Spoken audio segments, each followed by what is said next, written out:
করে ফেলেছি, তাই তো। তো এই জন্য আমি তোমাদেরকে সাজেশন হিসাবে যে সমস্ত কোশ্চেন পরীক্ষায় আসতে পারে, তো সেই ধরনের মডেল কোশ্চেন পেপার আমি আজকে থেকে শুরু করছি আর কি।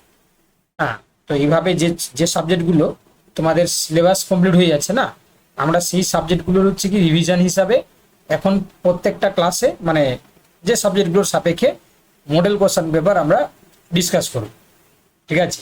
তো আজকে তোমাদের ক্লাসটা করলে তোমরা বুঝতে পারবে আমরা মানে 60-র বেশি, 60টার বেশি হচ্ছে কি কোশ্চেন রেখেছি, যেগুলো শুরু পরীক্ষার আশা বুঝ মানে 62টা কোশ্চেন আছে। দেখো আমি এরকম করে প্রত্যেকটা পেপার তোমাদের জন্য নিয়ে আসবো, এবং সেখানে প্রত্যেকটার কোশ্চেন দেখলে তোমরা প্র্যাকটিস করলে বুঝতে পারবে এখানে সাজেস্টিভ হিসাবে রয়েছে, এবং আমরা যতটা পারবো তার অ্যানালাইসিসও করে দাও, ঠিক আছে। তো চলো আমরা তাহলে শুরু করে দিচ্ছি, তাই না? আমরা শুরু করে দিচ্ছি। দেখো প্রত্যেকে চেষ্টা করবে আগে উত্তর করার জন্য, না পারলে আমি উত্তর করে দেবো, ঠিক আছে। চলো কোশ্চেন নাম্বার 1, যিনি অতি বাকপটু এক কথাই প্রকাশ করো, বাগ্মী, বক্তা, ভাষাবিদ নাকি সুবক্তা? যিনি অতি বাকপটু এক কথায় প্রকাশ করো।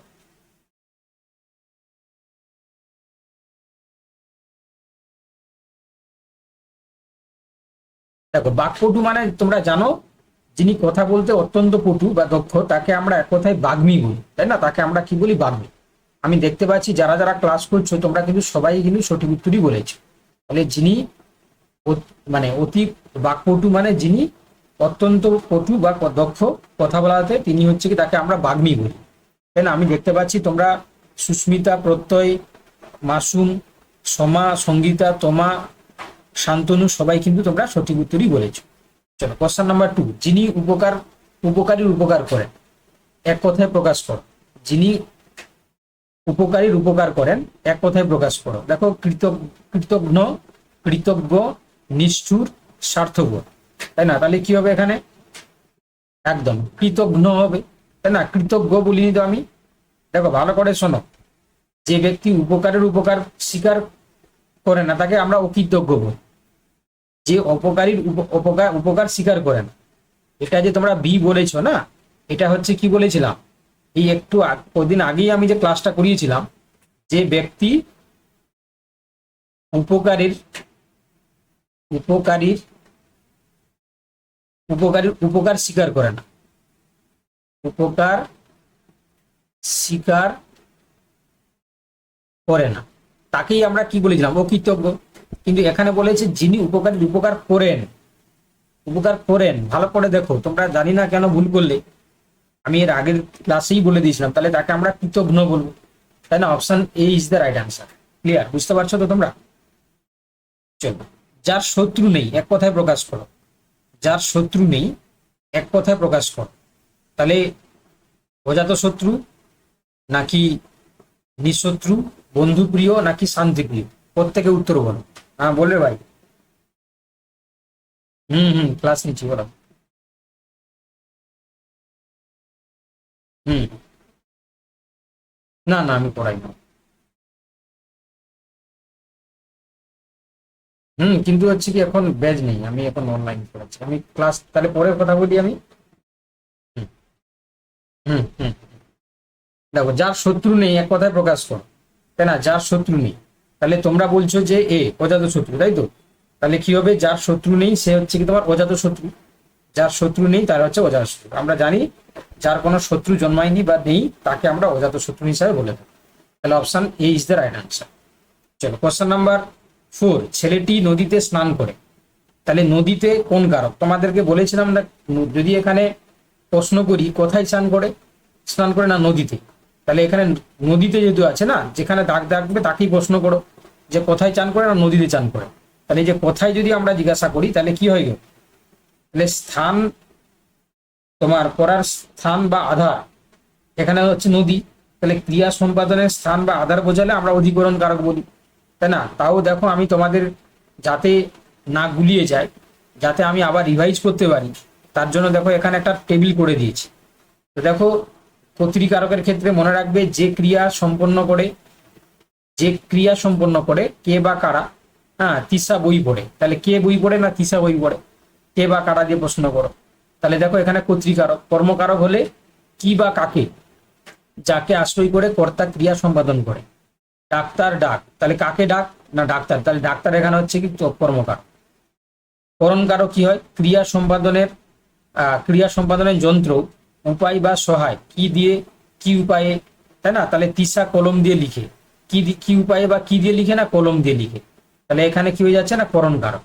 সম্বোধন কারণ হচ্ছে যাকে সত্য ত্যাগ করে দান করা হয়, তাই না, কাকে, না ভিখারিকে ভিক্ষা দাও, তাহলে ভিখারিকে এখানে কি হবে, সম্বোধন কারক।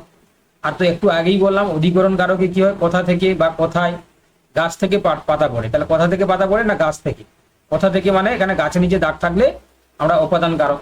আচ্ছা, অধিকরণ কারক হচ্ছে কোথায় কখন, আর এটা কথা থেকে, আর এটা হচ্ছে কোথায় কখন, ঠিক আছে। প্রভাতে সূর্য ওঠে, কখন সূর্য ওঠে, না প্রভাতে, তাহলে এটা অধিকরণ কারক। দেখো এই যে 6টা কারকের যে টেবিলটা দেওয়া হয়েছে, কর্তৃকারক, কর্মকারক, করণকারক, সম্প্রদান কারক, উপাদান কারক, অধিকরণ কারক, এই জায়গা থেকে কিন্তু একটা কোশ্চেন, একটা এমসিকিউ কিন্তু মাস্ট, তাই না, একটা কোশ্চেন কিন্তু মাস্ট। তো ভালো করে তোমরা এটা দেখে নেবে, এখান থেকে কিন্তু কোশ্চেন আসবে, ঠিক আছে। ভালো লাগছে তো নাকি, ঠিক আছে তো, ঠিক আছে তো নাকি, বুঝতে পারছো সবাই, তোমরা বুঝতে পারছো। চল এবার দেখো, এবার বলছে মহৎ শব্দের ভাববাচক বিশেষ্য কোনটি। মহৎ শব্দের ভাববাচক বিশেষ্য, মহত্ব, মহিমা, মাহাত্ম, নাকি তোমার মহত্তা, ঠিক আছে। মহৎ শব্দের ভাববাচক বিশেষ্য, দেখো আমি এটা একটু আলোচনা করে দিচ্ছি। দেখো মহৎ হচ্ছে কি বলে দেখি, এটা বিশেষণ পদ, তাই না। মহৎ হচ্ছে কি বললাম, এটা হচ্ছে কি ওয়ান টাইপ অফ বিশেষণ পদ, বিশেষণ পদ। তাহলে এই যে মহৎ হচ্ছে যদি বিশেষণ পদ হয়, তাহলে আমরা কি দেখতে পাবো, না এর ভাববাচক বিশেষ্য রূপ হচ্ছে কি মহত্ব, তাই না, মহত্ব হবে, তাই তো। বা মহাত্ম হতে পারে, বা হচ্ছে কি আমরা মহাত্ম বলতে পারি, মহাত্ম। তো এটা তো নেই এখানে, এটা কি আছে, এই যে এটা মাহাত্ম হয়ে গেছে, তাহলে এটা কি হতো, মহাত্ম হতো, এটা মাহাত্ম হয়ে গেছে, এটা হবে না, মহাত্ম হবে। তাহলে মহত্ব বা মহাত্ম, তাহলে যেহেতু মহৎ শব্দের হচ্ছে কি জিজ্ঞাসা করেছে, তাহলে এই জন্য আমরা কি বলবো, এখানে option A is the right answer, ঠিক আছে। কি হবে,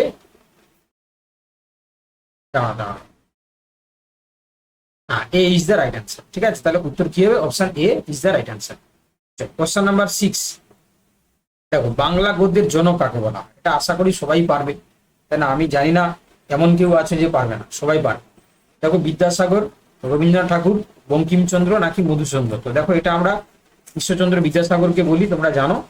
তাহলে ঈশ্বরচন্দ্র বিদ্যাসাগর বাংলা গদ্যের বিরাম চিহ্ন ব্যবহার করেন এবং সুশৃঙ্খল গঠনের জন্য বাংলা গদ্যের জনক বলা হয়, তাই না। বিরাম চিহ্ন তোমরা জানো, এই যে বিরাম চিহ্ন, না বিরাম চিহ্ন হচ্ছে কি তোমার কি আবিষ্কার করেছিলেন, না এই আমাদের ঈশ্বরচন্দ্র বিদ্যাসাগর, তাই না। এবং তার পাশাপাশি তিনি সুশৃঙ্খল গঠনের জন্য ওনাকে আমরা বাংলা গদ্যের জনক বলে থাকি, ঠিক আছে। পুতুল নাচের রীতিকথা কার লেখা, মানিক বন্দ্যোপাধ্যায়, তারাশঙ্কর বন্দ্যোপাধ্যায়, বিভূতিভূষণ বন্দ্যোপাধ্যায়, শরৎচন্দ্র চট্টোপাধ্যায়, তাই না। তাহলে পুতুল নাচের রীতিকথা, এটা আমরা যদি দেখি, তাহলে মানিক বন্দ্যোপাধ্যায়, তাই না, মানিক বন্দ্যোপাধ্যায়, অপশন এ, তাই না। তাহলে মানিক বন্দ্যোপাধ্যায় হচ্ছে পুতুল নাচের রীতিকথা। তোমরা জানো যে পুতুল নাচের রীতিকথা হচ্ছে কি মানিক বন্দ্যোপাধ্যায় রচিত একটি বিখ্যাত আধুনিক বাংলা উপন্যাস, তাই না। এটা একটা কি বললাম, আধুনিক বাংলা উপন্যাস, আধুনিক বাংলা উপন্যাস, তাই তো। তাহলে এইগুলো পড়ানো হয়েছিল তো তোমাদের, একটু বলো তো, এগুলো পড়ানো হয়েছে না হয়নি বল। এই যে বাংলা গদ্যের জনক বা তোমার পুতুল নাচের রীতিকথা, এগুলো পড়ানো হয়েছে তো, একদম। কোশ্চেন নাম্বার দেখো, তাহলে কোশ্চেন নাম্বার 8, দেবদাস কার লেখা। দেবদাস শরৎচন্দ্র চট্টোপাধ্যায়, বঙ্কিমচন্দ্র, রবীন্দ্রনাথ, নাকি নজরুল। দেখো নজরুল তো হবেই না, তাই না, নজরুল হচ্ছে দেবদাস কোনোদিন লিখতে পারে না। এটা শরৎচন্দ্র চট্টোপাধ্যায়, তোমরা জানো। দেবদাস হচ্ছে কি তোমরা বিখ্যাত মুভি তোমরা সবাই দেখেছো, তাই না, শরৎচন্দ্র চট্টোপাধ্যায়। অপশন কি হয়ে যাবে, option A is the right answer, Saratchandra Chattopadhyay. চলো কোশ্চেন নাম্বার 9, বাক্যের প্রধান উপাদান কি কি, তাই না। বাক্যের প্রধান উপাদান কি কি বলেছে, কর্তা ও ক্রিয়া, কর্ম ও ক্রিয়া, বিশেষণ এবং হচ্ছে কি তোমার বিশেষ্য এবং বিশেষণ, কর্তা ও কর্ম, ঠিক আছে। তাহলে বাক্যের প্রধান উপাদান কি কি, দেখো বাক্যের যদি প্রধান উপাদান আমরা দেখি, তাহলে কি দেখতে পাবো, কর্তা ও ক্রিয়া, তাই না? অপশন এ কর্তা এবং হচ্ছে ক্রিয়া, কর্তা এবং ক্রিয়া, তাই না? তাহলে কি হবে? Option A is the right answer, কর্তা ও ক্রিয়া। চলো কোশ্চেন নাম্বার 10। বাহ, কি সুন্দর দৃশ্য, এটি কোন বাক্য? বাহ, এটি এটি মানে কি সুন্দর দৃশ্য। তাহলে এখানে বলছে প্রশ্নবোধক, নির্দেশনমূলক, বিস্ময়সূচক বাক্য নাকি সরল বাক্য? দেখো এখানে তোমরা নিশ্চয়ই বুঝতে পেরেছো যে এটা একটা বিস্ময়সূচক বাক্য। কেন? এই যে হঠাৎ করে একটা দৃশ্য দেখছে, সে বিস্মিত হয়ে যাচ্ছে, তাই না? একটা দৃশ্য দেখছে, সে অবাক হয়ে যাচ্ছে। তাহলে তখন আমরা তাকে কি বলবো? না, তখন তাকে আমরা বলবো যে, দেখো তখন আমরা তাকে কি বলবো? যে বিস্মিত হচ্ছে কি তোমার হয়ে যাচ্ছে, তাহলে আমরা তাকে বলবো বিস্ময়সূচক বাক্য। তাহলে অপশন সি যারা যারা বলেছো একদম সঠিক উত্তর, তাই না? Option C is the right answer. দেখো তাও আমরা এখানে একটা জিনিস করে দিয়েছি, দেখো যাতে তোমাদের ভুল না হয়, ঠিক আছে, যাতে তোমরা মনে রাখতে পারো। যে বাক্য দ্বারা হঠাৎ মনের আকস্মিক আবেগ, যেমন হচ্ছে কি দেখো আনন্দ, দুঃখ, বিস্ময়, ভয়, ঘৃণা প্রকাশিত হয়, তাকে আমরা বিস্ময়সূচক বাক্য বলি। এই ধরনের বাক্যের শেষে সর্বদা কি থাকে? বিস্ময়বোধক চিহ্ন, যেটা আমরা প্রত্যেকেই জানি, এই যে চিহ্নটা থাকবে, তাই না? তো সেক্ষেত্রে আমরা তখন সেটাকে কি করবো? না, বিস্ময়সূচক বাক্য বলবো। ঠিক আছে, সবাই বুঝতে পারলে তো? একটু তোমরা কমেন্ট করে জানাও তো। কমেন্ট মানে হচ্ছে কি সিসি, সিসি মানে ক্রিস্টাল ক্লিয়ার, তাই না? আমাদের ক্ষেত্রে সিসি, সিসি মানে ক্রিস্টাল ক্লিয়ার। বুঝতে পারলে সবাই?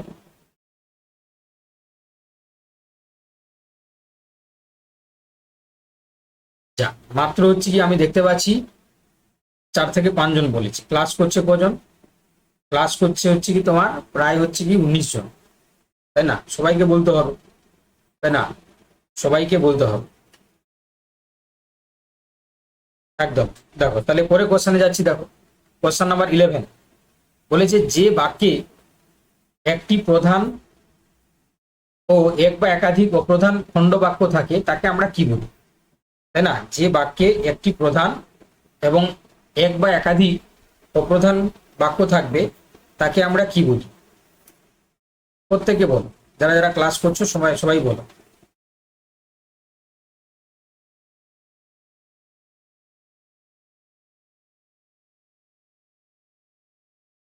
প্রত্যেকে কিন্তু বলবে,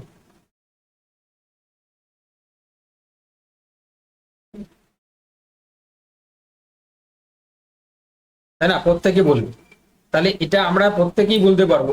তাহলে এটা জটিল বাক্য। কেন জটিল বাক্য? তার কারণ হচ্ছে কি, হ্যাঁ সবাই তোমরা সঠিক উত্তর বলেছো, তার কারণ হচ্ছে কি একটি প্রধান বাক্য থাকছেই, তার পাশাপাশি এক বা একাধিক প্রধান খণ্ড বাক্য থাকছে।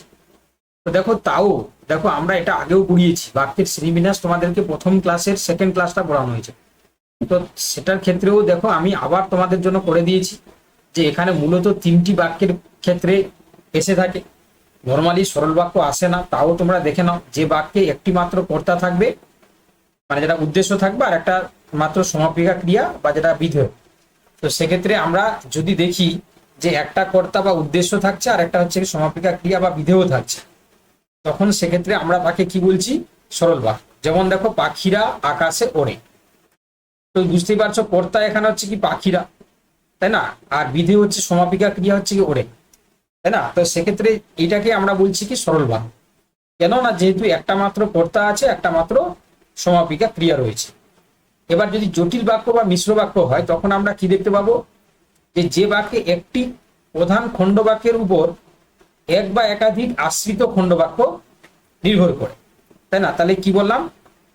যে বাক্যে একটি খণ্ড বাক্যের উপর কি করছে না, তোমার একটি খণ্ড বাক্যের উপর হচ্ছে কি তোমার এক বা একাধিক আশ্রিত খণ্ড বাক্য নির্ভর করছে। দেখো একটা উদাহরণ দেখলে তোমরা বুঝতে পারবে। যেমন যিনি সৎ তিনি সুখী হন, তাহলে যিনি সৎ তিনি সুখী হন, তাহলে দেখো একটি প্রধান খণ্ড বাক্য হচ্ছে যিনি সৎ, আর তারপর আশ্রিত মানে তারপরে দেখো নির্ভর করছে, তাই না?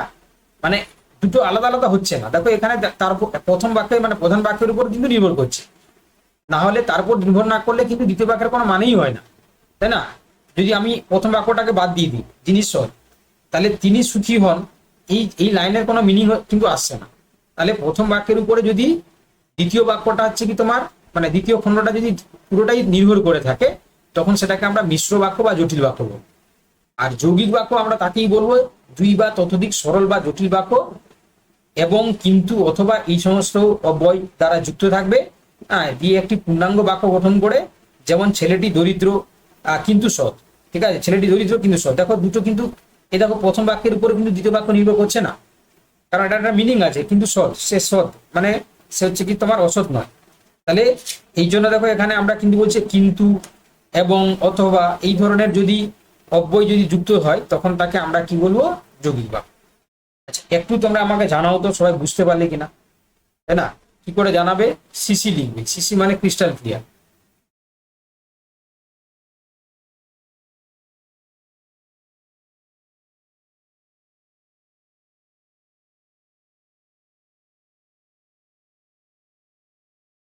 সিসি মানে ক্রিস্টাল ক্লিয়ার একদম। আমি দেখতে পাচ্ছি এখানে মোটামুটি ভাবে সবাই বুঝতে পারছি। চলো পরের কোশ্চেনে যাই। বলছে তিনি অসুস্থ হওয়ায় আসতে পারেননি, তিনি অসুস্থ হয়ে আসতে পারেন। এখানে জটিল বাক্যে রূপান্তর করলে কি হবে, তাই না? আমরা দেখো জটিল বাক্য কথা বললাম যে প্রথম বাক্যের উপরে দ্বিতীয় বাক্যটা ডিপেন্ড করে থাকে। তাহলে তিনি অসুস্থ এবং আসতে পারেন, তিনি যেহেতু তিনি অসুস্থ ছিলেন সেহেতু তিনি আসতে পারেন, তিনি অসুস্থ তাই আসেন, অসুস্থতার জন্য আসেন। দেখো আমাদেরকে বলেছে জটিল বাক্য, তাহলে এই যে ডেফিনেশন, এই ডেফিনেশন থেকে তোমাদেরকে বলতে হবে যে কোনটা হতে পারে। দেখো পরিষ্কারভাবে বোঝা যাচ্ছে, দেখো এই যে সেহেতু তিনি আসতে পারেননি, কেননা তিনি যেহেতু অসুস্থ, তাহলে ডিপেন্ডেন্ট রয়েছে, তাহলে অবভিয়াসলি আমরা বি উত্তর করে আসবো, তাই না? আমরা সবাই উত্তর বি করে আসবো পরীক্ষার, তাই না? এই বিষয়ে কারোর কি ডাউট আছে বলো? ডাউট নেই? চলো পরে কোশ্চেনে যাই। Yes, good. বলেছে দেখো ঘোড়ার ডিম, এর অর্থ কি? ঘোড়ার ডিম আমরা বলি না কোথায় কোথায়, ঘোড়ার ডিম। তাহলে এখানে বলেছে বড় ডিম, ঘোড়ার ডিম হচ্ছে বড় ডিম, অসম্ভব বিষয়, মূল্যবান জিনিস, ঘোড়ার বাচ্চা। দেখো ঘোড়ার বাচ্চা তো হবে না, ঘোড়ার ডিম আর ঘোড়ার বাচ্চা, তাই না? ঘোড়ার ডিম মূল্যবান জিনিস হবে না, বড় জিনিস হবে না, তাহলে কি হলো? অসম্ভব বিষয়। আমরা বল না ঘোড়ার ডিম, মানে ঘোড়ার তো ডিম হয় না, তো অসম্ভব বিষয়কে আমরা বলে চলে। বলছে চোখে সর্ষে ফুল দেখা, এর অর্থ কি? ফুল দেখা, অজ্ঞান হওয়ার উপক্রম, আনন্দ পাওয়া, ধাঁধা ধাঁধা হচ্ছে দেখা, তাই না? তাহলে কি হবে এখানে? দেখি কে বলতে পারে, দেখি কে বলতে পারে। আমি দেখতে পাচ্ছি মাসুমা দে বলছে যে অপশন ডি, তাই না? মাসুমা দে বলছে অপশন ডি, মাসুমা দে বলছে অপশন ডি, বাকিরা কি বলছে?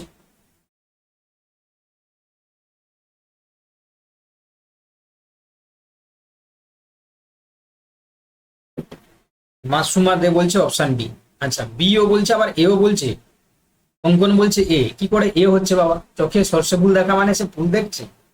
এটা একটু তোমার বাড়াবাড়ি হয়ে গেল, তাই না? দেখো এটা তোমরা বি কিংবা ডি বললে তাও ঠিক ছিল, মানা যায়, যদিও উত্তর কি হবে?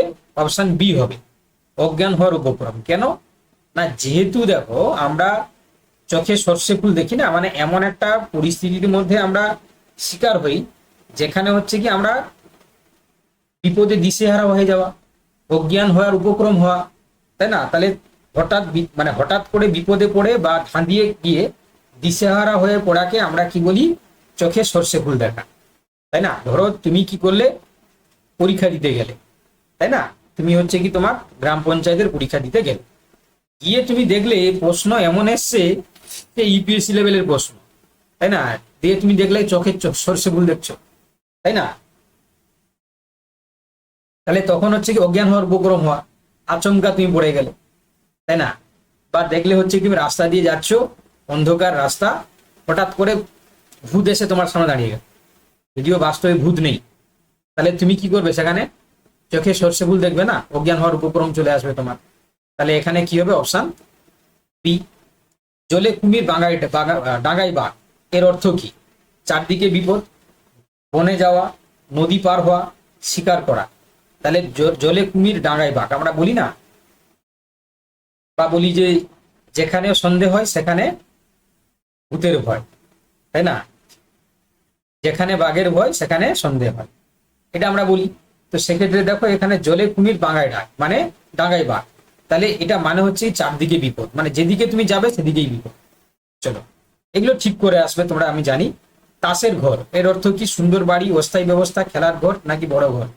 তাহলে এটা হচ্ছে কি হবে? অস্থায়ী ব্যবস্থা, তাই না? মানে তাসের ঘর মানে হঠাৎ করে ভেঙে যাওয়া, তাই না? তাসের ঘর মানে কি বললাম?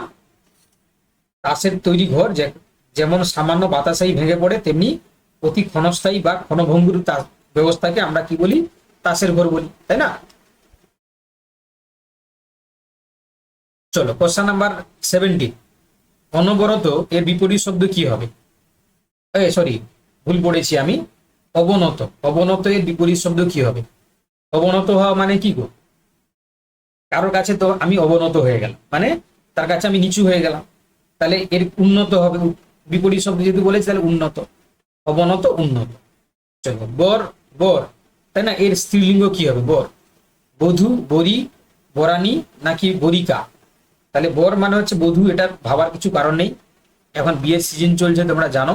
বর মানে বধূ, তাই না? স্ত্রীলিঙ্গ। শুদ্ধ বানান কোনটি? ঋষি, ঋষি, ঋষি, ঋষি হ। কোনটা শুদ্ধ বানান? দেখি কে বলতে পারে, দেখি কে বলতে পারে। আচ্ছা, কে ভুল বলে সেটা দেখি। আমি জানি তোমরা ভালো, তোমরা সবাই সঠিক উত্তর বলতে পারো, তাই না? একদম, তাহলে এখানে ঋষি মানে অপশন এ হবে, তাই না? Option A is the right answer. যারা এ বলেছো একদম সঠিক উত্তর। আচ্ছা, একবার আমাকে বলো তো, তোমাদের এই ক্লাস ভালো লাগছে তো?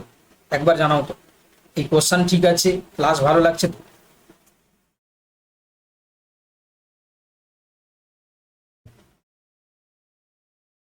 আচ্ছা, ঠিক আছে, আমরা এরকম পরীক্ষার আগের দিন পর্যন্ত চলবে, ঠিক আছে? একদম। শুদ্ধ বানান কোনটি?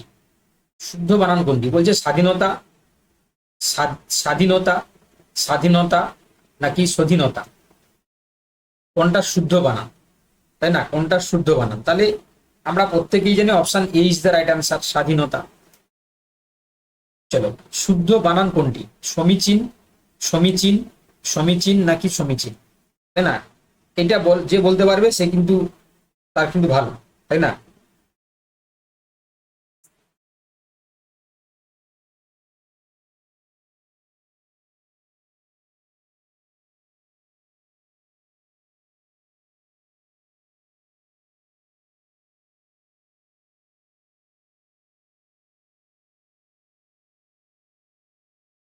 এটা যে বলতে পারবে সে কিন্তু বাংলায় ভালো নাম্বার পাবে।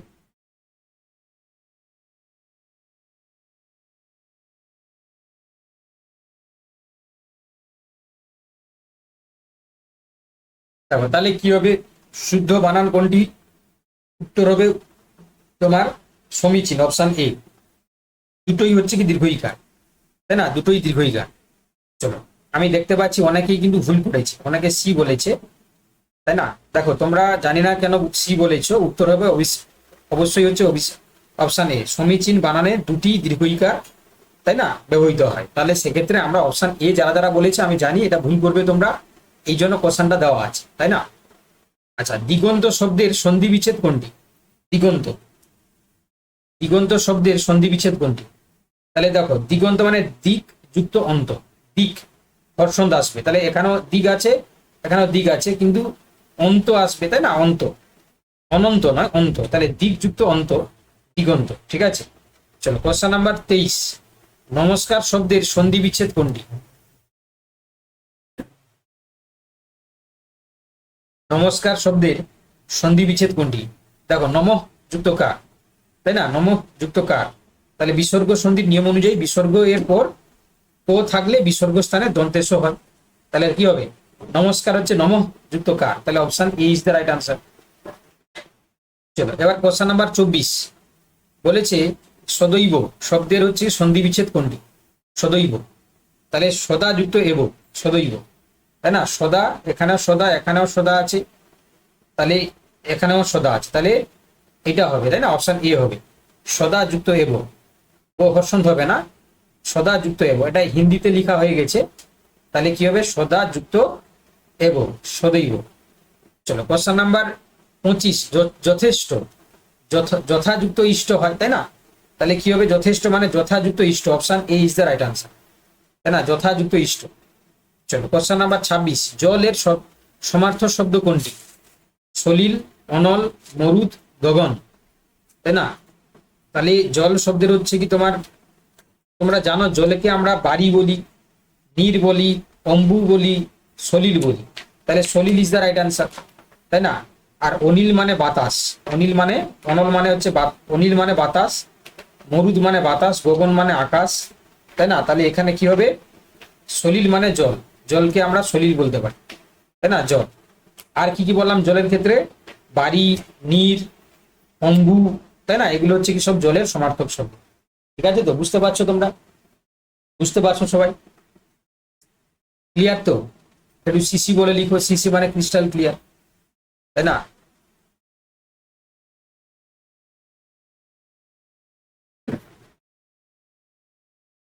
গুড, এই তো।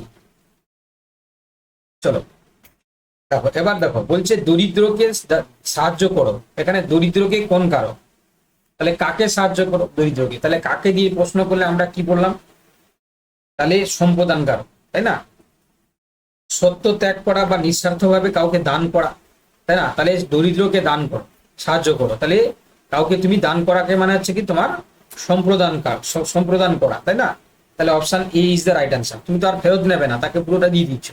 তাহলে এখানে কি হবে? সম্প্রদান কারক। আচ্ছা, অরুণ শব্দের সমার্থক শব্দ কি? তপন, ভাস্কর, প্রভাকর নাকি রবি? তাই না? অরুণ, অরুণ শব্দের সমার্থক শব্দ, তাই না? আচ্ছা, এগুলো সবগুলোই তো অরুণ মানে সূর্য, তাই তো? সূর্য মানে তপনও হয়, প্রভাকর হয়, ভাস্কর হয়, রবি হয়। এটা সবগুলোই হবে বাবা, তাই না? এটা অল। এটা কোনো কারণে হচ্ছে কি তোমার কোশ্চেনটা বাই মিস্টেক হয়ে গেছে। অ্যাকচুয়ালি অরুণ মানে হচ্ছে কি তোমার কি হয় গো? অরুণ মানে হচ্ছে কি তোমার রবি, সূর্য, তাই না? সূর্যের ক্ষেত্রে সবগুলোই না।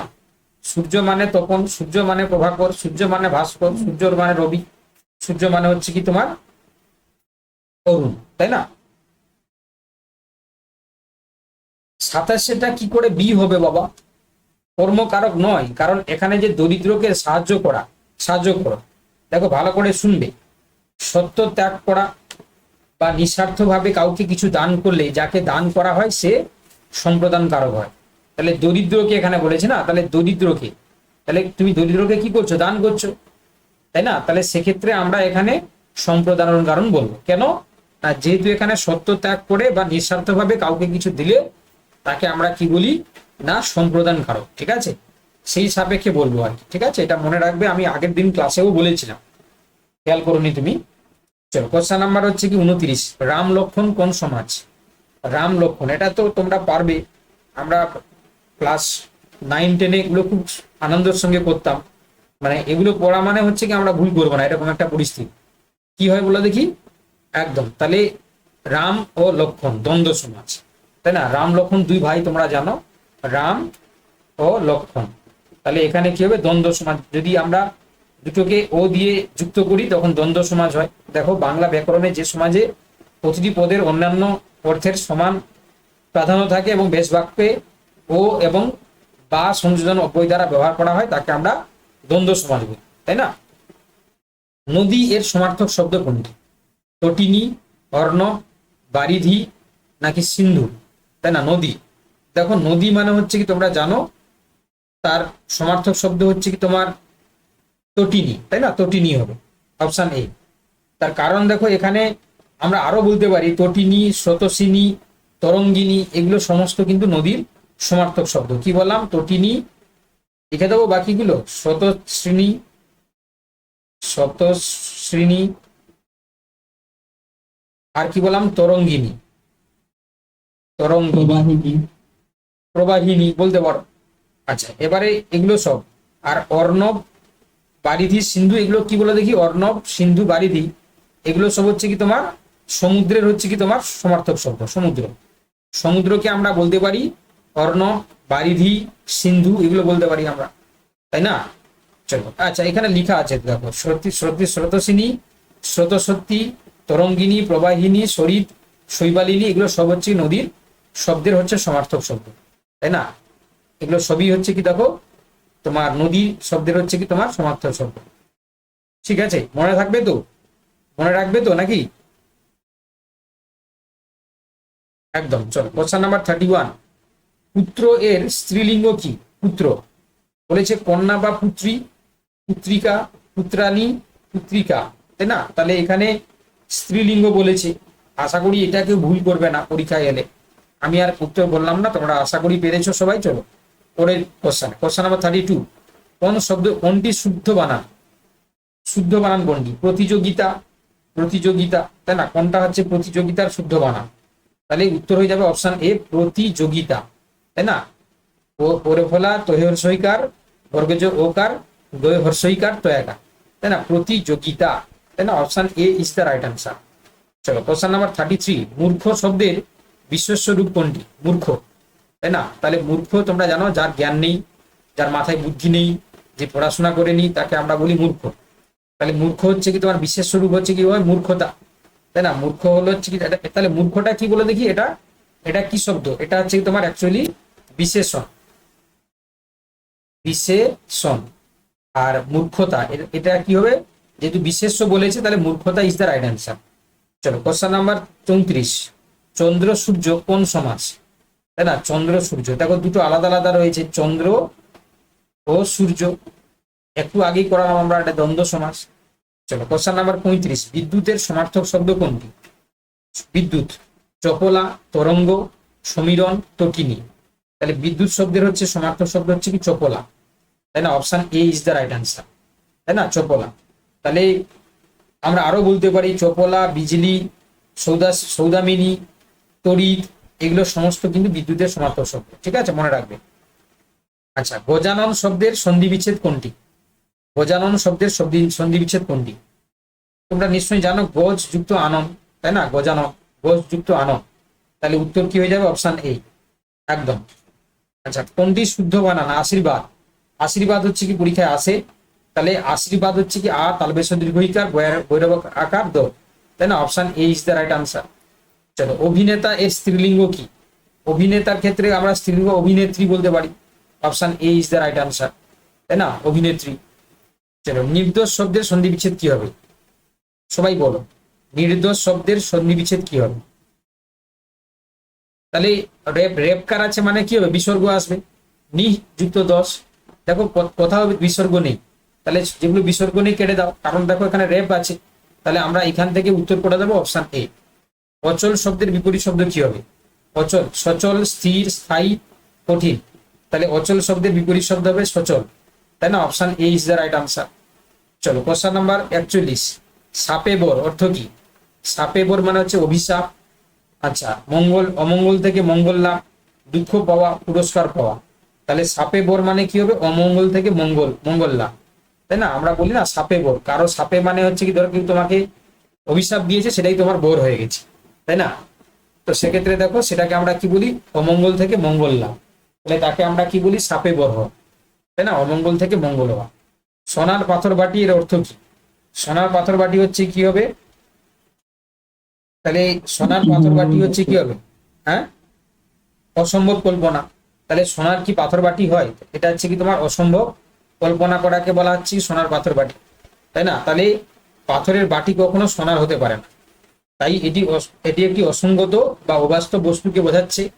তো সেই জন্য আমরা কি বলি? এটা একটা অবাস্তব কল্পনা বা মানে তোমার অলিক কল্পনা, তাই না? চলো কোশ্চেন নাম্বার 43, তিনি খুব দরিদ্র কিন্তু সৎ, এটি কোন প্রকার সমাস?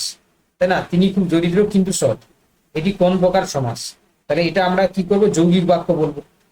এই কোন প্রকার বাক্য, সরি, এটা একটা যৌগিক বাক্য। কেন? এই যে বলেছিলাম তিনি খুব দরিদ্র কিন্তু সৎ, তাহলে প্রথমেটার উপর ডিপেন্ড করে আছে যেহেতু, তাই না? তাহলে এই জন্য আমরা কি বলবো?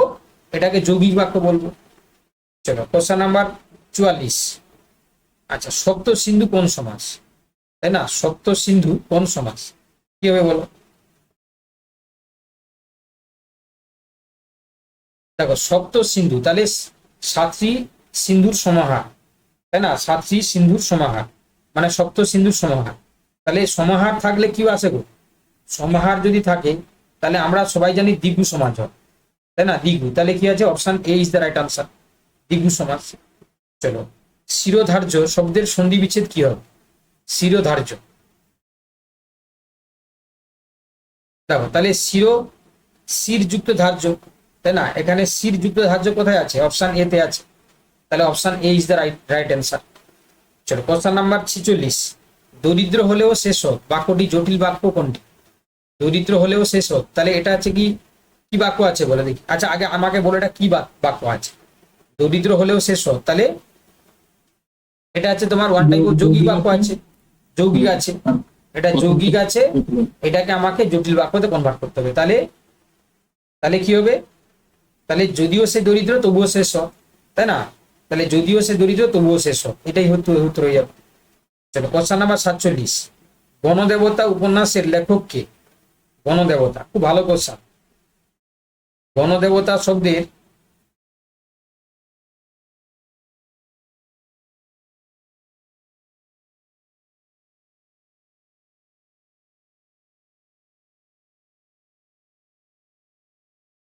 কি বললাম? গণদেবতা শব্দের, গণদেবতা উপন্যাসের লেখক কে? তাহলে কি হবে? তারাশঙ্কর বন্দ্যোপাধ্যায়, তাই না? তারাশঙ্কর বন্দ্যোপাধ্যায়। চলো কোশ্চেন নাম্বার 48, নরোত্তম শব্দের সন্ধি বিচ্ছেদ কি হবে? তাহলে নর যুক্ত উত্তম, তাই না? নর যুক্ত উত্তম, option A is the right answer. তাহলে কি হবে? নর যুক্ত উত্তম। কৃষ্ণকান্তের উইল কার লেখা? কৃষ্ণকান্তের উইল, এটা তোমরা সবাই পারবে, এটা হচ্ছে বঙ্কিমচন্দ্র চট্টোপাধ্যায়, তোমরা নিশ্চয়ই পড়েছো। এটা সাহিত্য সম্রাট বঙ্কিমচন্দ্র চট্টোপাধ্যায়ের অন্যতম শ্রেষ্ঠ উপন্যাস, তাই না? চলো এবার বলছে সমুদ্র শব্দের সমার্থক শব্দ, একটু আগেই তোমাদেরকে বলেছিলাম, তাই না? এখানে বলেছে বারিধি, তটিনী, কানন, গিরি, তাই না? তাহলে এটা উত্তর হবে বারিধি। বারিধি মানে হচ্ছে কি তোমার সমুদ্র। চলো কাবুলিওয়ালা গল্পটি কার লেখা? কাবুলিওয়ালা রবীন্দ্রনাথ ঠাকুর, শরৎচন্দ্র, নাকি বঙ্কিমচন্দ্র, নাকি বিভূতিভূষণ? তাহলে কাবুলিওয়ালা রবীন্দ্রনাথ ঠাকুর, সবাই তোমরা জানো, সবাই পড়েছো আশা করি, তাই না? সত্য কথা বলো, এটি কোন ধরনের বাক্য? তাই না? সত্য কথা বলো, এটা তোমরা জানো অনুজ্ঞাসূচক বাক্য, তাই না? অনুজ্ঞাসূচক বাক্য। সত্য কথা বলো কেন না? যে বাক্য দ্বারা আদেশ, উপদেশ, অনুরোধ, নিষেধ প্রকাশ পায় তাকে আমরা অনুজ্ঞাসূচক বাক্য বলি। তাহলে এখানে কি দেওয়া হয়েছে? এটা উপদেশ দেওয়া হয়েছে, উপদেশ। কেন না? সত্য কথা বলো। তাহলে এই যে সত্য কথা বলো, এটা হচ্ছে উপদেশ দেওয়া হচ্ছে। তাহলে যে বাক্যে উপদেশ, আদেশ, অনুরোধ, নিষেধ করা হয় তাকে আমরা অনুজ্ঞাসূচক বাক্য বলি। বুঝতে পারলে? একটু সিসি বলে লিখো তো, সিসি মানে ক্রিস্টাল ক্লিয়ার। বুঝতে পারলে কিনা?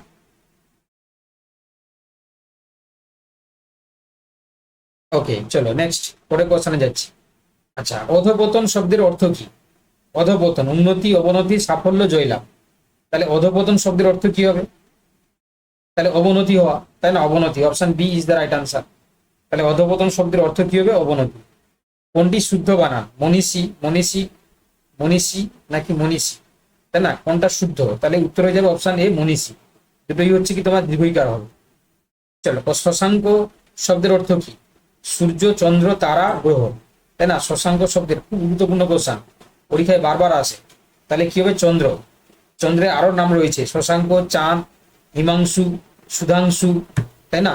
এগুলো সমস্ত কিন্তু চাঁদের হচ্ছে কি তোমার, হ্যাঁ চাঁদের হচ্ছে কি তোমার সমার্থক শব্দ, তাই না? একদম। দেখো এবার বলেছে মৃগ নয়না, তাই না? মৃগ নয়না বলতে বোঝায় হরিণের মতন চোখ বিশিষ্ট, হরিণ শিকারী, হরিণ পালনকারী, নাকি হরিণ প্রেমী, তাই না? তাহলে কি হবে? এটা মৃগ নয়না মানে হরিণের মতন চোখ বিশিষ্ট, তাই না? যার হরিণের মতন চোখ দেখা যায়। চলো কোশ্চেন নাম্বার 57, যে পড়াশোনা করে এবং খেলাধুলাও করে, সরি সে পড়াশোনাও করে এবং পড়াশোনাও করে এবং খেলাধুলাও করে, এটি কোন প্রকার বাক্য? তাই না? এটা কি প্রকারের বাক্য? এটাকে আমরা বলবো যৌগিক বাক্য। এটাকে আমরা কি বলি? যৌগিক বাক্য। তাহলে কেন যৌগিক বাক্য বললাম? এই যে সে পড়াশোনা করে এবং তার সাথে খেলাধুলাও করছে, তাই না? তাহলে এখানে দুটি খণ্ড বাক্য এবং সংযোজন হচ্ছে এবং, তাহলে সেই জন্য এটাকে আমরা যৌগিক বাক্য বলবো।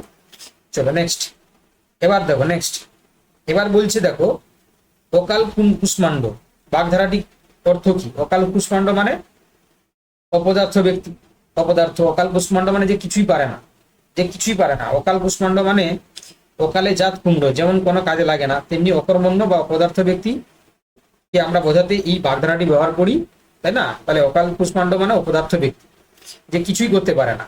আচ্ছা, পণ্ডিত শুদ্ধ বানান, দেখো সন্ন্যাসী, আশা করি তোমরা সবাই পারবে, option A is the right answer, সন্ন্যাসী। দয়ালু শব্দের হচ্ছে কি বিশেষ্য রূপ কোনটি? দয়ালু, দয়া, দয়িতা, দয়ালুতা নাকি দয়াময়? দেখো দয়ালু মানে হচ্ছে কি তোমার কি আছে বলে দিকে, এটা দয়ালু গুণবাচক বিশেষণ পদ, এটা রয়েছে কি বিশেষণ পদ। তাহলে বিশেষণ পদ থেকে আমরা কি করব না বিশেষ্য রূপে আমরা যাব। তাহলে দেখো দয়ালু থেকে আমরা দয়া, দয়া মানে কি কাউকে দয়া করা, তাহলে দয়ালু গুণবাচক বিশেষণ পদ হলে এর মূল ভাব বা বিশেষ্য পদ কি হবে দয়া। তাহলে দয়াটা হচ্ছে কি তোমার কি না বিশেষ্য পদ, আর দয়ালু হচ্ছে বিশেষণ পদ। চলো কোশ্চেন নাম্বার হচ্ছে 61, হাড়ে হাড়ে চেনা অর্থ কি? শরীর জানা, খুব ভালোভাবে জানা, চিকিৎসা করা নাকি রাগ করা? তাহলে খুব ভালোভাবে জানাকে আমরা হাড়ে হাড়ে জানা বলি, তাই না? ধরো আমি তাকে খুব হাড়ে হাড়ে চিনি, তাহলে মানে কি তাকে আমি খুব ভালোভাবে চিনি, তাই না? সে কেমন আমি খুব ভালোভাবে চিনি, তাহলে সেটাকে বলা যায় হাড়ে হাড়ে চেনা। বৃষ্টি হলে খেলা বন্ধ থাকবে, এটি কোন ধরনের বাক্য? বৃষ্টি হলে খেলা মানে যদি বৃষ্টি হয় তাহলে খেলা বন্ধ থাকবে, তাহলে এখানে শর্ত আরোপিত হচ্ছে, তাই না? তাহলে শর্ত থাকলে তাহলে আমরা তাকে কি বলি একদম, তাহলে তখন তাকে আমরা জটিল বাক্য বলি, তাকে আমরা জটিল বাক্য বলি, তাই না? দেখবে যারা দেখো কি করে মনে রাখবে, দেখো দেখো এখানে দেখো সমা বলছে ডি, কি করে তার ডি উত্তর হচ্ছে আমি জানি না, সমার কি করে উত্তর আসে? নির্দেশক বাক্য এটা হলো, কাউকে তুমি নির্দেশ করছো বাবা। দেখো আমি যারা যারা ভুল করছে বা যারা ভুল করতে পারে তাদের জন্য একটা মহৎ রাম উপায় বলছি দেখো, বা রামবান বলছি দেখো। তাহলে এটা কি না জটিল যারা লোক না তারা দেখবে যে সমস্ত মানুষ জটিল হয়, কূট বুদ্ধি সম্পন্ন হয়, তারা দেখবে বিভিন্ন শর্ত দেয়। তো সেক্ষেত্রে দেখো বৃষ্টি হলে খেলা বন্ধ থাকবে, তাহলে এখানে দেখো শর্ত আরোপিত হচ্ছে যদি বৃষ্টি হয় তাহলে খেলা বন্ধ থাকবে, তাহলে দেখো জটিল বাক্য, এইভাবেই মনে রাখবে, ঠিক আছে? চলো তাহলে আপাতত হচ্ছে কি এখানে আমরা এখানে তোমরা দেখতেই পাচ্ছ যে প্রায় 62টা কোশ্চেন আমরা প্র্যাকটিস করলাম, এবং তোমাদেরকে আমি এটাও বলতে পারি যে এখান থেকে কিছু কিন্তু কোশ্চেন তোমরা হুবহু কমন পেতে পারো। আর আমি জানি না তোমাদের ক্লাসটা কেমন লাগলো, তবে তোমরা প্রত্যেকে রিপ্লাই করে জানাও যে তোমাদের সত্যি সত্যি ক্লাসটা কেমন লাগলো, তাই না? তোমরা সবাই জানো, আমি কিন্তু দেখতে চাই ক্লাসটা কেমন লাগলো, ঠিক আছে? তো আমরা বাংলার ক্লাসে এবার থেকে এই ধরনের কোশ্চেন, সব নতুন নতুন কোশ্চেন আমরা কিন্তু নিয়ে আসবো তোমাদের জন্য, যেগুলো পরীক্ষার জন্য খুব ইম্পর্টেন্ট, ঠিক আছে? যেগুলো পরীক্ষার জন্য খুব ইম্পর্টেন্ট, ঠিক আছে? এবং আশা করি তোমাদের দেখবে প্রত্যেকটা ক্লাস কিন্তু ভালো লাগবে, প্রত্যেকটা ক্লাস তোমাদের যেমন ভালো লাগবে সেই ব্যবস্থাই করা হবে, ঠিক আছে? সেই ব্যবস্থাই কিন্তু করা হবে। তোমরা কিন্তু রেগুলার বেসিসে ক্লাস জয়েন করো, লাইভ ক্লাস করো, ঠিক আছে? তোমাদের যে রুটিন দেওয়া আছে সেই রুটিনে থাকবে ক্লাস, তোমরা কিন্তু সবাই কিন্তু সেই মতন করে করো, ঠিক আছে? চলো তাহলে এতটাই থাক, তোমরা লেফট করে যাও, পরের ক্লাসে দেখা হচ্ছে।